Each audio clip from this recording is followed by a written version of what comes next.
Hello बच्चों, कैसे हो आप सब। आई होप आप सब अच्छे होंगे। आज हम एक पाठ पढ़ने वाले हैं जिसका नाम है अकबर और बीरबल।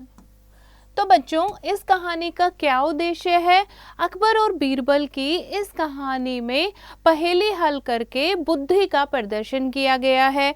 इससे हमारा बौद्धिक विकास होता है। अकबर और बीरबल की इस तरह की कई कहानियाँ प्रसिद्ध हैं, तो हमारा इससे मनोरंजन भी होगा, हमें इससे एक सीख भी मिलेगी और हमारी बुद्धि प्रदर्शन यानी कि हमारी बुद्धि जो है वो विकसित होगी। तो बच्चों, कहानी पढ़ते हैं आगे। मुगल बादशाह अकबर के दरबार में बहुत से बुद्धिमान लोग थे। उन्हीं बुद्धिमान लोगों में से एक का नाम था बीरबल। बीरबल प्रत्येक प्रश्न का सटीक उत्तर देते थे, इसीलिए अकबर उनसे हमेशा प्रसन्न रहते थे। सटीक क्या होता है बच्चे? सीधा उत्तर देना। तो बादशाह अकबर जो है उसके दरबार में एक बुद्धिमान बीरबल था। बीरबल जो है वो सभी प्रश्न का उत्तर, सभी पहेलियों को बहुत सीधे तरीके से आसानी से सुलझा देता था।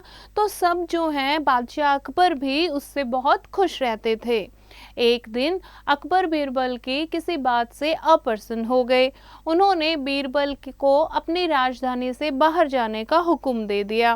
बीरबल राजधानी से दूर एक गांव में जाकर रहने लगा।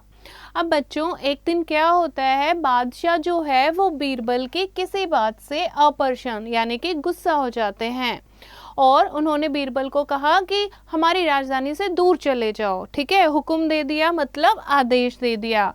बीरबल ने क्या किया? बीरबल राजधानी से दूर एक गांव में जाकर रहने लगा। बीरबल के चले जाने के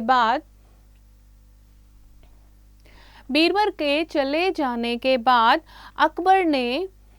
अकबर का मन कामकाज में नहीं लगता था। अंततः उन्होंने बीरबल को ढूंढने का आदेश दिया। कई दिनों की तलाश के बाद भी बीरबल का कुछ पता नहीं चला। तलाश क्या होता है बच्चों? खोज करना। बहुत दिन तक बीरबल को ढूंढा लेकिन बीरबल का पता नहीं लग पाया। अकबर ने बीरबल को खोज निकालने का एक उपाय सूझा। उपाय क्या होता है? तरकीब। अब उनको एक तरकीब आई। उन्होंने नगर के चौराहों पर इश्तिहार लगवा दिए। हर जगह उन्होंने पर्चे छपवा दिए, इश्तिहार लगवा दिए। इश्तिहार पर लिखा था, यदि कोई व्यक्ति बादशाह के पास आधी धूप व आधी छाया में आएगा तो बादशाह उसे सोने के 50 सिक्के इनाम के रूप में देंगे।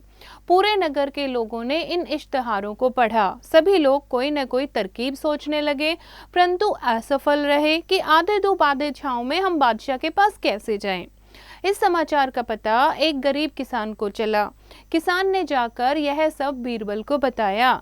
यह सुनकर बीरबल मुस्कुरा दिए। उन्होंने उस किसान को समझाया और कहा, तुम कल दोपहर बाद सिर पर खाट रखकर बादशाह के पास जाना और कहना कि देखो, मैं आधी धूप व आधी छाया में आया हूँ।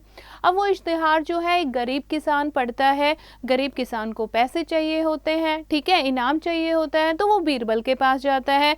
बीरबल को कहता है कि मैं ये कैसे करूं। तो बीरबल क्या कहता है? बीरबल कहता है कि कल दोपहर के बाद अपने सिर पर एक खाट लेकर चले जाना और बादशाह को कहना, देखो, आधी धूप और आधी छाया में आया हूँ, मेरा इनाम दीजिए। किसान दूसरे दिन खाट सिर पर रखकर महल के फाटक पर पहुंच गया। फाटक क्या होता है? दरवाजा। पहरेदार उसे देखकर हैरान रह गए। पहरेदारों ने बादशाह को सूचना दी। बादशाह ने कहा, तुरंत उस व्यक्ति को अंदर बुलाओ। अब पहरेदार क्या कहते हैं कि अच्छा, ये खाट रख के कौन आया है भाई? तो वो बादशाह को बताते हैं। बादशाह जो है वो कहते हैं, उस व्यक्ति को अंदर भेजो। बादशाह ने पूछा,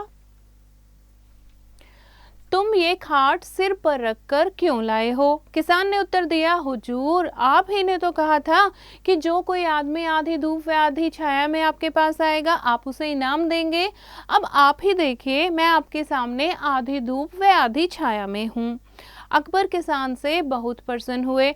उन्होंने इसे इनाम के 50 सोने के सिक्के दिए और कहा कि तुम चुपचाप मुझे बीरबल का पता बता दो, क्योंकि ऐसी तरकीब सिर्फ उसके दिमाग की ही उपज हो सकती है। अब वो इश्तिहार किसके लिए लगाया था? बीरबल के लिए, क्योंकि इतना चालाक जो है वो तो बीरबल ही सोच सकता था। तो बीरबल कहता है उस किसान को, ये लो अपना इनाम और मुझे बीरबल का पता बता दो। तब उसने कहा, महाराज, इस प्रकार आने के लिए बीरबल ने ही मुझे प्रेरित किया। तो बच्चों, बादशाह अपने घोड़े पर सवार होकर बीरबल के पास पहुंच जाते हैं, उनसे माफ़ी मांगते हैं और उन्हें सम्मान के साथ वापस अपने दरबार में ले आते हैं। तो देखा बच्चों, इस कहानी से हमें क्या शिक्षा मिलती है कि हमारे साथ जो समझदार लोग होते हैं उनकी हमें हमेशा बात सुननी चाहिए और उनको सम्मान देना चाहिए। तो कितनी अच्छी कहानी थी ये। आशा करती हूँ आपको ये कहानी समझ आई होगी।